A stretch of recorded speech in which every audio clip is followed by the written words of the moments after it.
This is your daily dose of all things royal. Welcome back, my gorgeous, good-looking friends.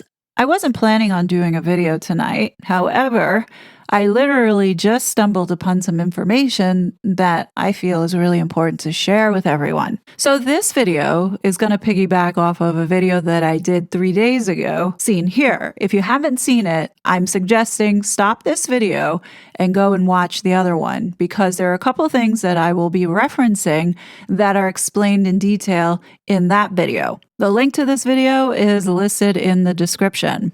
Check that out first and then come back here.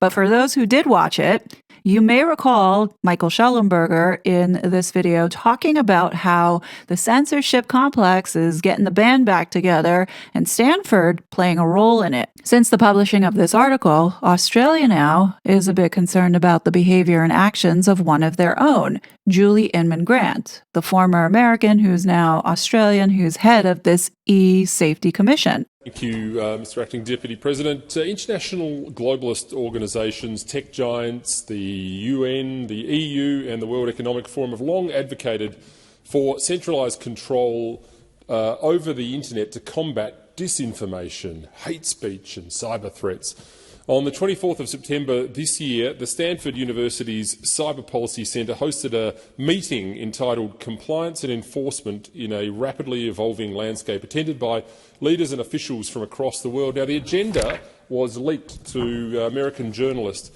Michael Schellenberger, and it showed that the meeting's purpose was to discuss the state of compliance and enforcement and also to identify where data research and expertise can enable more effective compliance and enforcement of existing policy. So the top EU, UK, Brazil and Australian officials meet in the US in September.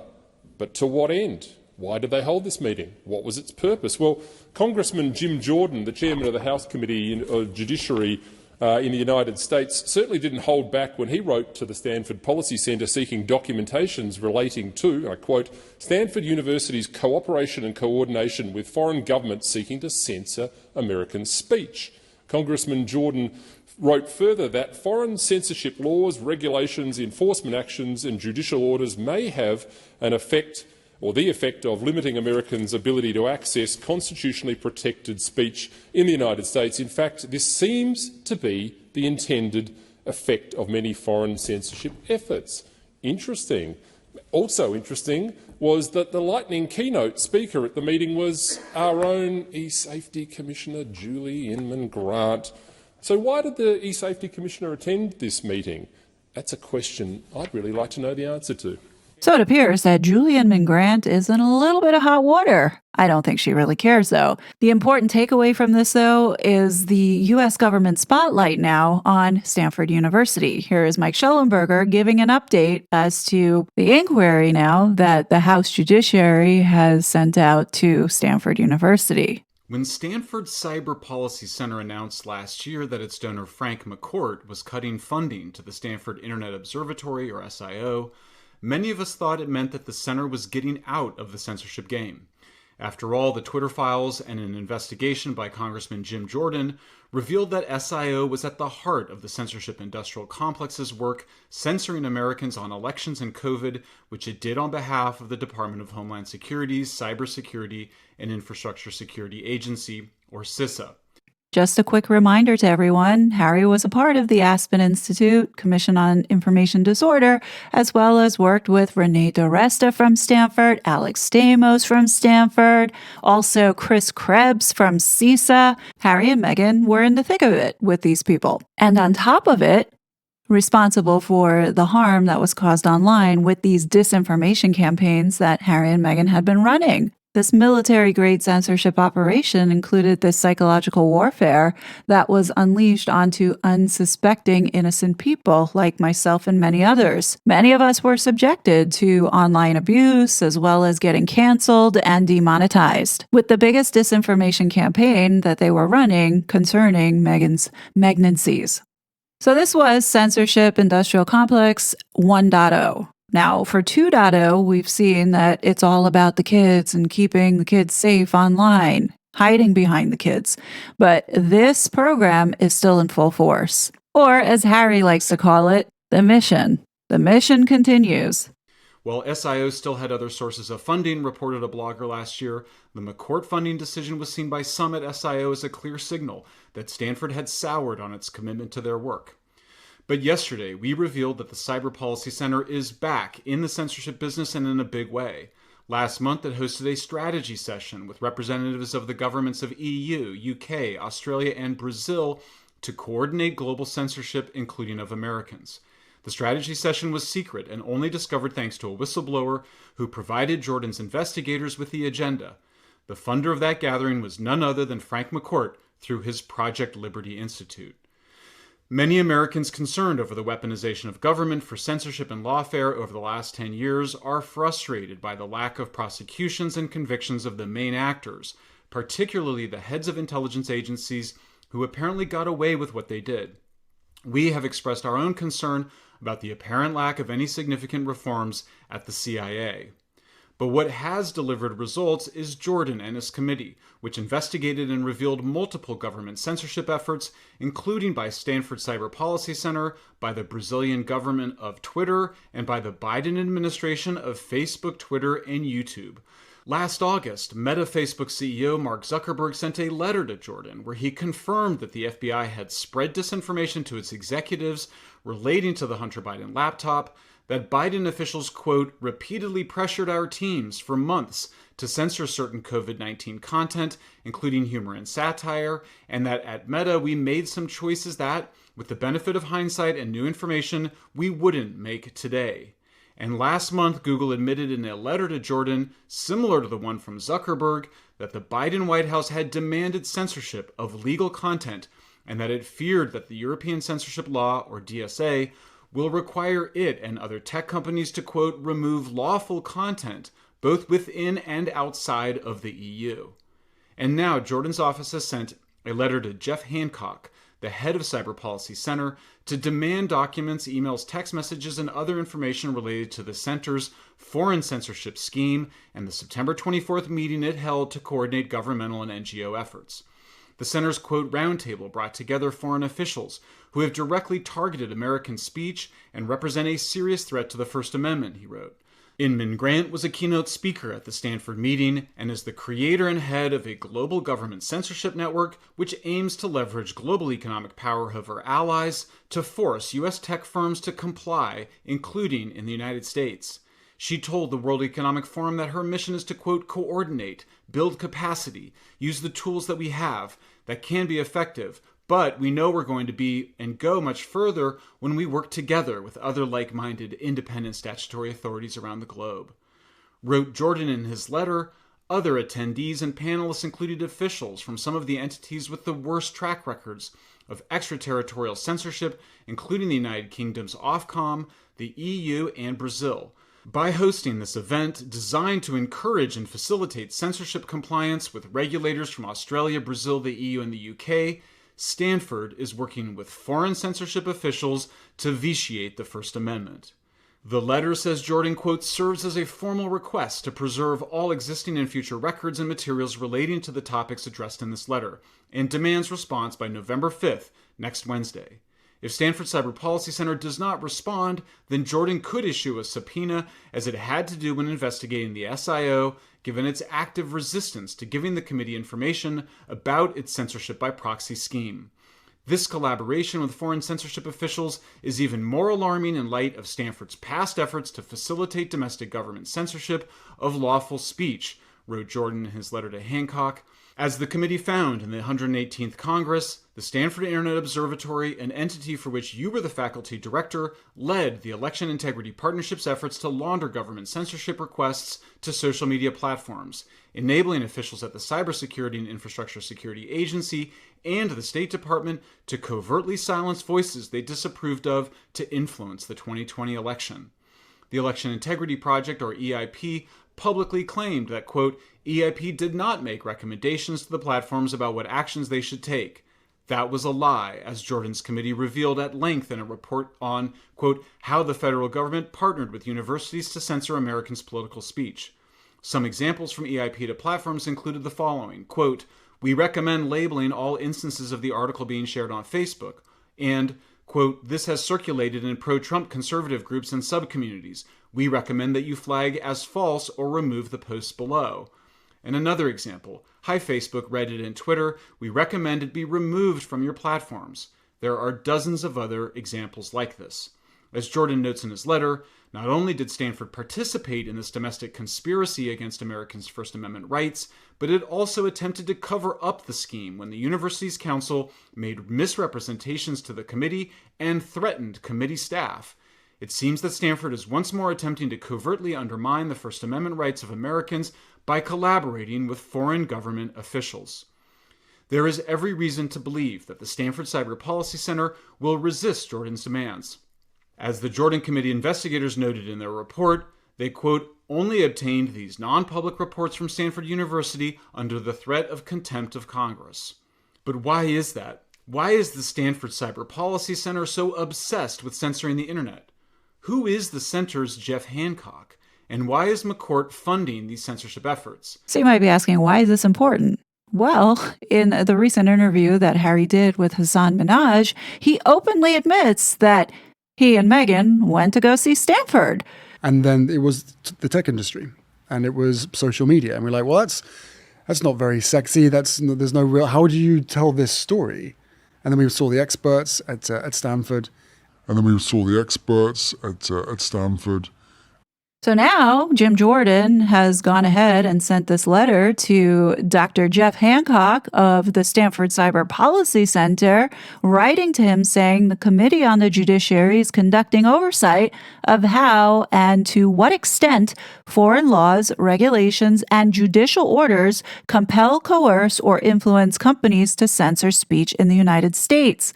In the 118th Congress, the committee uncovered how the Biden-Harris administration repeatedly pressured online platforms to censor Americans directly and by proxy, including through partnership with Stanford University.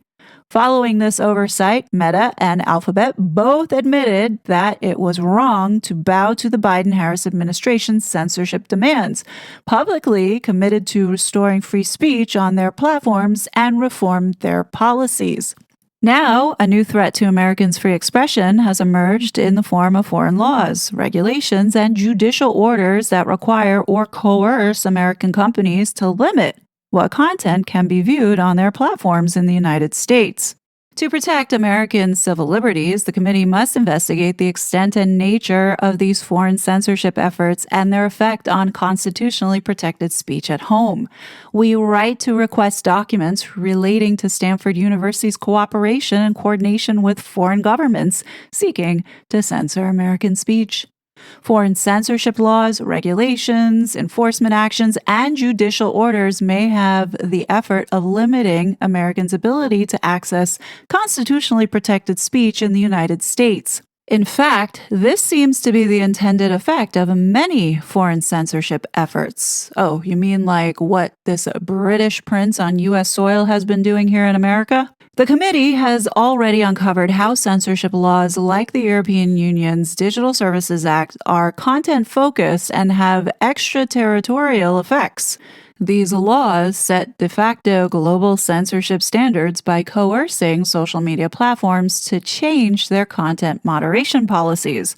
These policies are generally global in scope, as platforms cannot effectively enforce country-specific content moderation policies while respecting user privacy.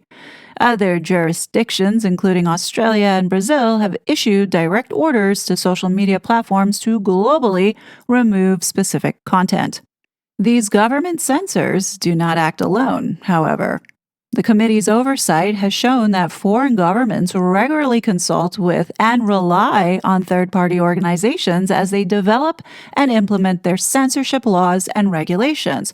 Oh, you mean like R12 Fagazi Public Charities Parents Network, the CCDH, ISD, Five Rights Foundation, all of them being founded with people from the UK and in the UK? The committee is concerned that Stanford, and specifically its Cyber Policy Center, may be one of the third parties engaged in assisting foreign governments attempting to suppress American speech.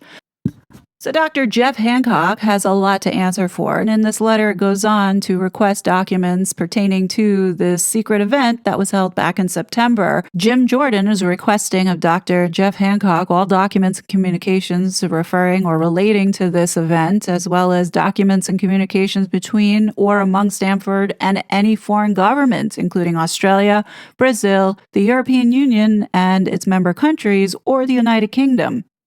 Just so you understand who this Dr. Jeff Hancock is, he was the faculty director who led the Election Integrity Partnership's efforts to launder government censorship requests to social media platforms, enabling officials at the Cybersecurity and Infrastructure Security Agency, otherwise known as CISA, where Chris Krebs used to work, and the State Department, to covertly silence voices they disapproved of to influence the 2020 election.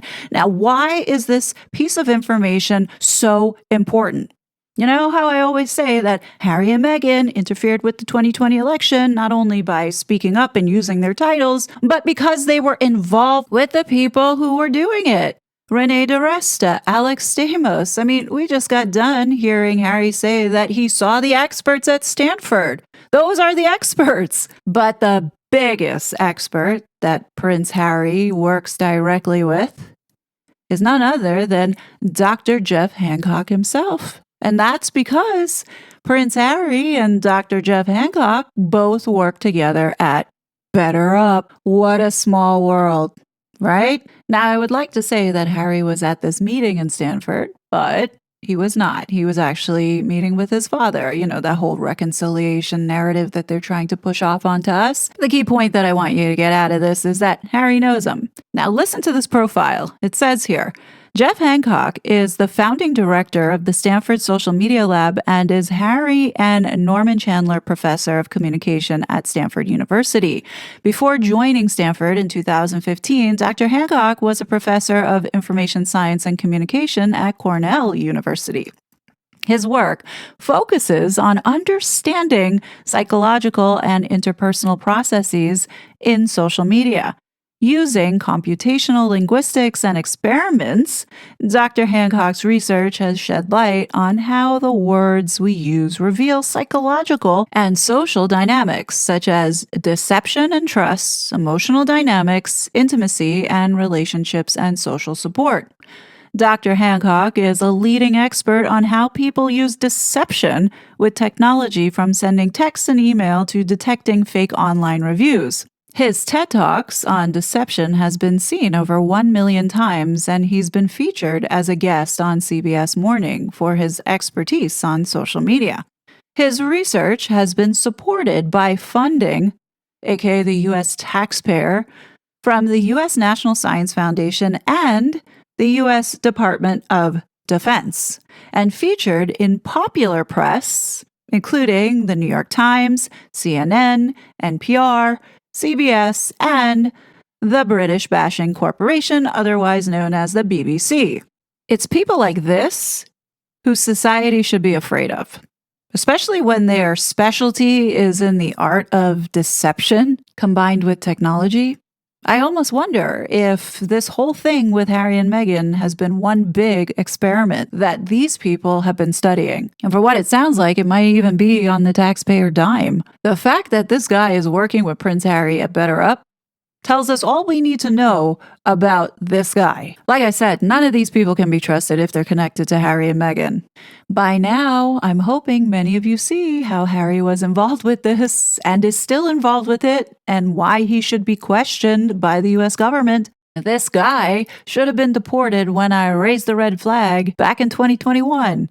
Prince Harry has been undermining the U.S. Constitution since he arrived in 2020, not only with his interference of the 2020 election, but also with all this work that he's doing to take away our civil rights. And I think at this point, if you're not seeing these connections, then you're too far gone. You'll never get it. But this can't be any more blatant of his involvement with these people. And even more irritating is knowing that this guy is over here while he's representing the crown. Many of you say, no, Harry's not representing the crown. Bullshit. He's on that website. as well as there's been no official government announcement saying that Harry, yes, indeed, is no longer working royal. We've only heard from the media. And do you really trust the media? Just because Harry stepped back from royal duties doesn't mean that he's not here on behalf of the UK. Same way that he went to Ukraine and he went to Jamaica and he went to Nigeria and Colombia. Who do you think he's representing when they roll out the red carpet for him and give him security? He's representing the British Crown. And a key indicator of that is the UK embassy being there to support him, especially when he goes off to these unsafe places. I do believe that Harry has been here on this so-called mission that he talks about, and Charles knew about it. I think a main reason as to why nothing is being done about this couple is because of the political ramifications, especially if Meghan decides to vomit the real reason for Megxit, and it is tied to helping the Biden regime get elected into office and pushing these censorship laws. It's not going to look good for the crown. But we shall see. Things seem to be moving right now. Congress is paying attention, and I do think it's going to come out one way or another. But what do you guys think? Definitely leave your thoughts below. As always, I will be back with more content. But until then, please be safe, and I'll talk to you later. Bye! Such a fraud.